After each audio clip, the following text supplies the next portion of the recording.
What is happening, guys? Cowboy here. In today's video, I wanted to give you an overview of every combat art in the game. We're going to be going through all the various combat arts you get through skills, the ones you get through bosses, the ones that are plot related, so there's going to be some obvious spoilers here. In addition to that, just to put things into perspective, I am currently on New Game +3, so enemies have quite a bit more vitality than they would on an initial playthrough. And on top of that, as you can see, I'm sitting at 43 attack power, and just to give an idea of attack power, your soft cap for attack power is right around 15. At 15 attack power, you do roughly 350 damage, going all the way up to 99, and you would do close to about 700 damage. So basically, you know, going for an extra 85 points is only going to double your attack power, just to give some perspective there. But either way, let's jump on into it. For the purpose of testing, a lot of this is going to take place here in Harada Estates, right around where you fight the first boss in the game. These enemies are weak enough to provide a decent baseline, but we will be changing up the enemies depending on the skill I'm using, as some of the higher end skills I'll want to fight bigger enemies to better showcase the damage potential. But the very first combat art we're going to be taking a look at is Whirlwind Slash. This is the first ability you can get, pretty straightforward. It just does a spinning slash that does 2 hits. This ability's real use is being able to hit multiple enemies when surrounded. The damage isn't really anything to write home about, but it does decent damage, and on top of that, it can help if you're surrounded by enemies. As you can see on a bigger guy here, like the axe that has armor, it's not going to do as much. Something unarmored like the archer, it is strong enough to kill him. Next up on our list is the Nightjar Slash. You get this ability fairly early in the prosthetic arch tree, and the main benefit of this is the ability to close a gap on an enemy, but on top of that you have quite a bit of weight coming behind the blow, allowing you to interrupt certain moves, such as those being done by Lady Butterfly. As you can see, the damage isn't that amazing, but as I mentioned, the big benefit of this is the ability to close the gap, and on top of that, interrupt animations because of the extra weight of the attack. Just to show it on a heavier enemy, such as our axe bro here.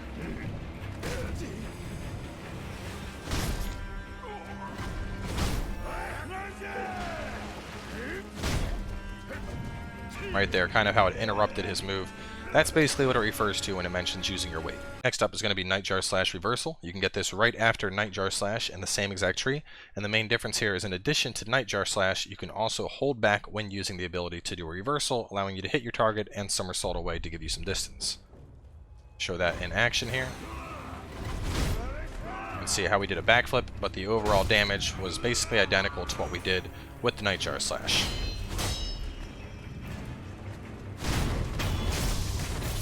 Saw right there, we're able to Nightjar Slash in and then Nightjar Slash out.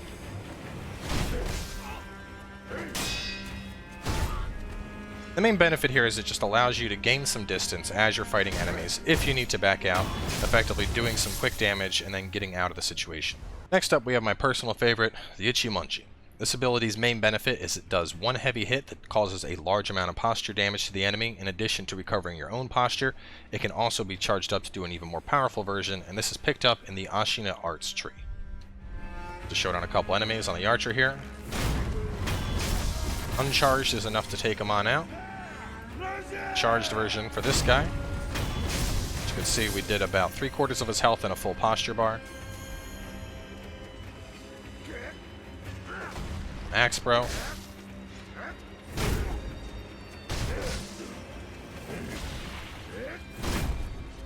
What's nice about this ability is you can let this go if you're doing the charged version, just to show a non-charged on a torch guy. You can see we still almost entirely filled up his posture gauge, even though the damage was slightly less. As a follow-up to that, we have a straight upgrade with the Uchimunji double. This is relatively straightforward. It's exactly what we had before, except now we can hit RB to do a follow-up attack, doing even more posture damage and recovering more posture. Just first on Axe Bro here.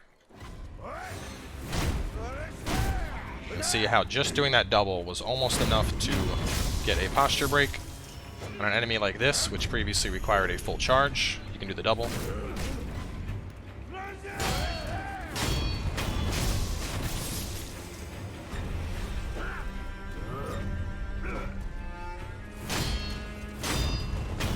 In particular, I find this ability to be extremely useful against bosses, especially as you move into the late game and you're looking to deal as much posture damage as possible to opponents. It is, without question, one of the most effective abilities in the game to accomplish that. Next up on our list, we have our first master skill, and that is the Aschen Across. As you can probably guess, this is at the end of the Ashina arts tree. In terms of raw damage per spirit emblem cost, while this is the first combat art to cost spirit emblems, I would also say that if you were to look at a damage per cost ratio, this is also probably one of the best. You can enter a sheath stance with it, which you can cancel at any time just by letting go of the left bumper. And this is actually a pretty decent move for AoE, but also decent for just getting in a lot of damage very fast up against two enemies here. You can see we're able to dispatch the weaker enemy with ease there. Something like Axe Bro will do about half of his health with it.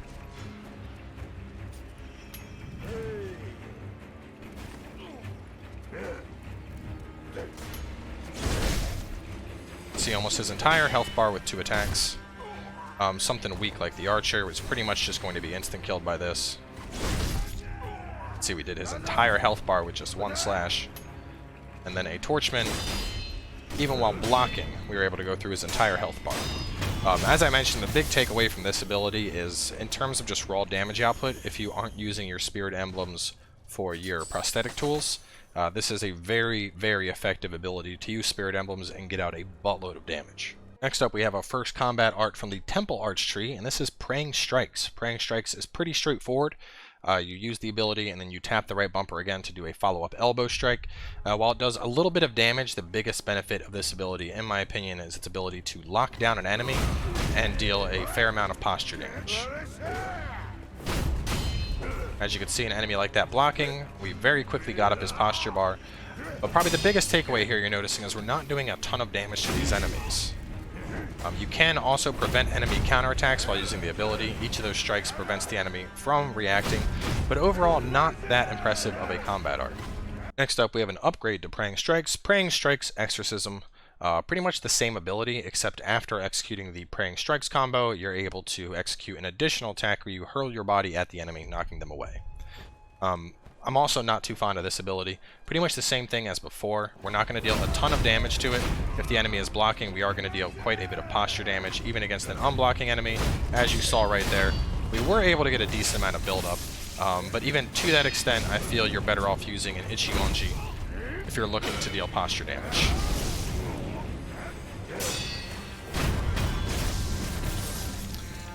One of the main benefits of this move, however, is that you are able to execute the strikes and proceed pretty seamlessly into a death blow.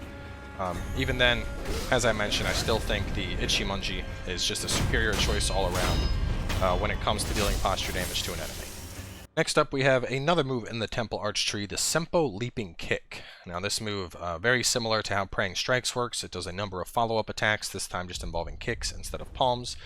And this move is decent for basically just keeping an enemy locked down and doing a decent amount of posture damage. As you can see, there are a series of follow-up attacks that occur after an initial flying knee that comes on down.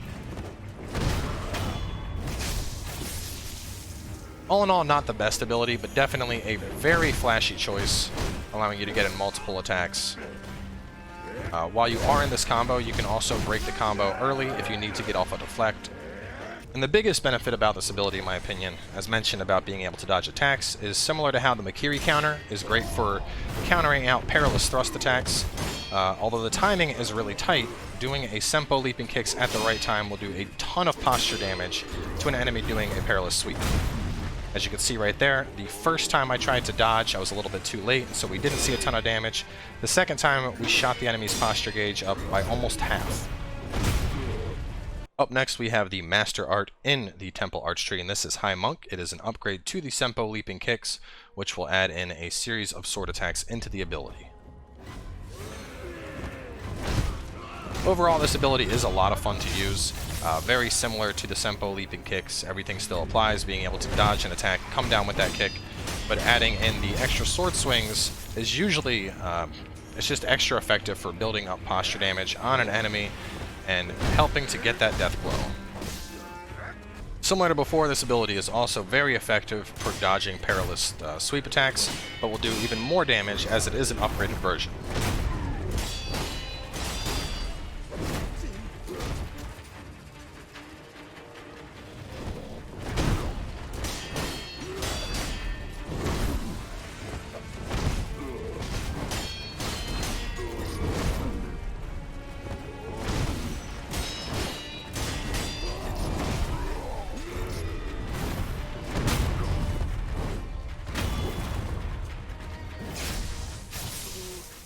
Next up we have Shadow Rush. This is the master art in the Shinobi skills tree. This is actually similar to the art that Owl uses in the game, and this is going to do a very powerful thrust, which is considered unblockable, and then after that you can leap up into the air and do some follow-up attacks. The main benefit of this ability, in my opinion, is just the unblockable nature of the thrust. You are able to do quite a bit of damage with it, and at only costing 2 spirit emblems, it is pretty good.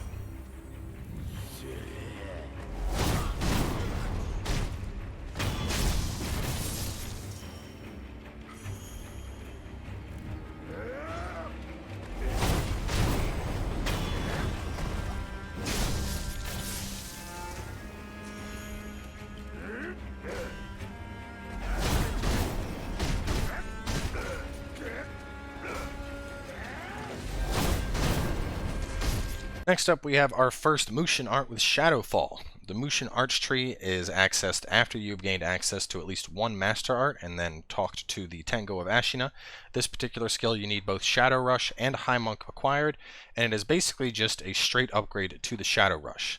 The core ability is still the same. You're going to run in, do a thrust, and then leap up into the air, but you're going to follow it up with a spinning slice as you fall to the ground, allowing you to do even more damage.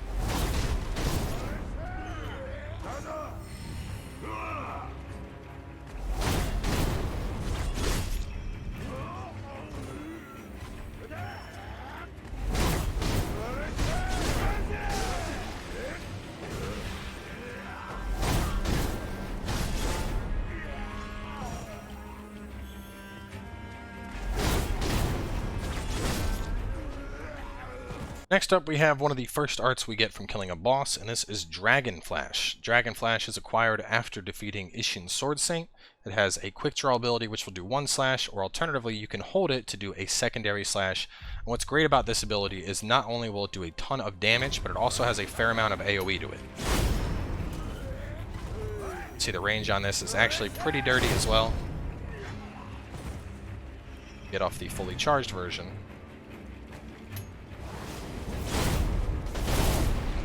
See the secondary slash going out there as well.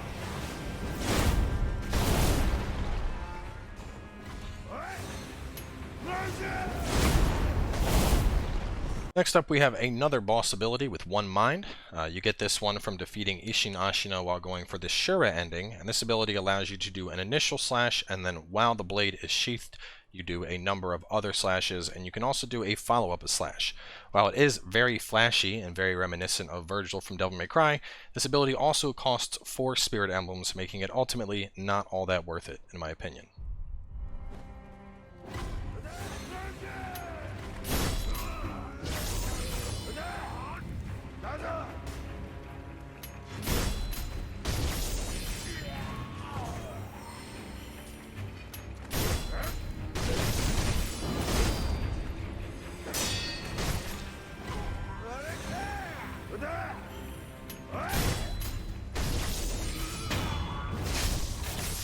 Next up we have Floating Passage, which is obtained from the cart merchant in Harada Estates. You basically just keep hitting the attack button to do 5 consecutive attacks on the enemy. All in all, not a bad ability, but the damage doesn't quite compare to the abilities that use up spirit emblems. However, it is decent for clearing out trash and a pretty flashy ability.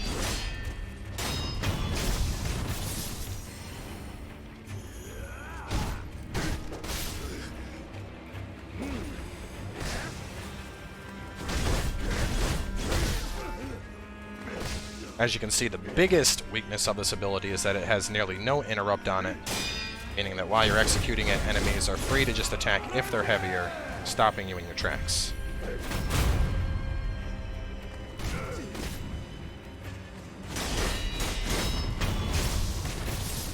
Next up we have another Mushin art and the most expensive skill to pick up in the game at 9 skill points, Spiral Cloud Passage. This requires you to have both Aschen Across and Shadow Rush, and it's basically just an upgrade to Floating Passage. Even though it says it has a 1 spirit emblem cost, it can actually cost up to 5. As you can see, there are 5 different attacks you're able to do, and the main benefit of this attack is the shockwaves, which allow you to do quite a bit of AoE damage with it. However, it can become quite expensive, as I mentioned, costing 5 emblems to go through the entire combo. On top of that, as you probably just noticed right there, the damage really isn't that good. Just had to burn through 10 spirit emblems to kill 2 enemies.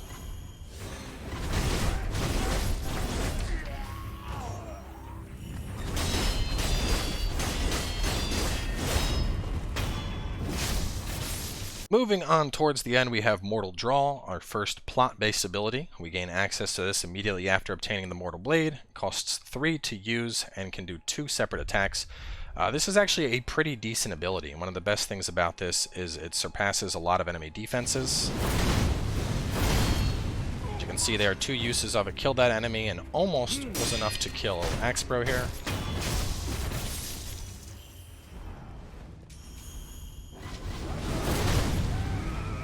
Also very flashy. And of course, our final ability, Empowered Mortal Draw, which requires you to have access to both the Aschen Across as well as the Living Force skill that you gain going all the way down the prosthetic tools tree. This is very similar to Mortal Draw, except you are able to hold the buttons to empower it up even more.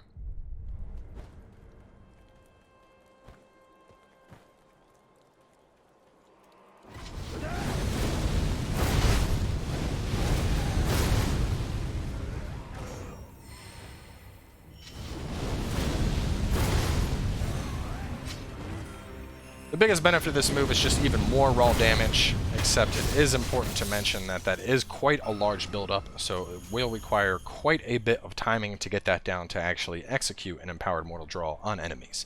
But that is going to wrap things up, guys, going through the full showcase of all the combat arts. Personally, my favorites are actually 2 pretty early abilities, the Ichimonji Double, and then in addition to that, High Monk. Both of these cost no Spirit Emblem cost. Obviously, Ichimonji Double is a great ability to both gain back your posture, as I mentioned, in addition to dealing enemy posture, and then High Monk, because being able to jump straight over a perilous sweep and bonk an enemy on the head is always fun. But either way, I hope you guys enjoyed the guide going through all of these abilities, and now you might have a chance to just be better informed as you go and pick up the abilities that you want in your playthrough. So thanks for coming on by, hope you guys enjoyed it, and I'll see you next time.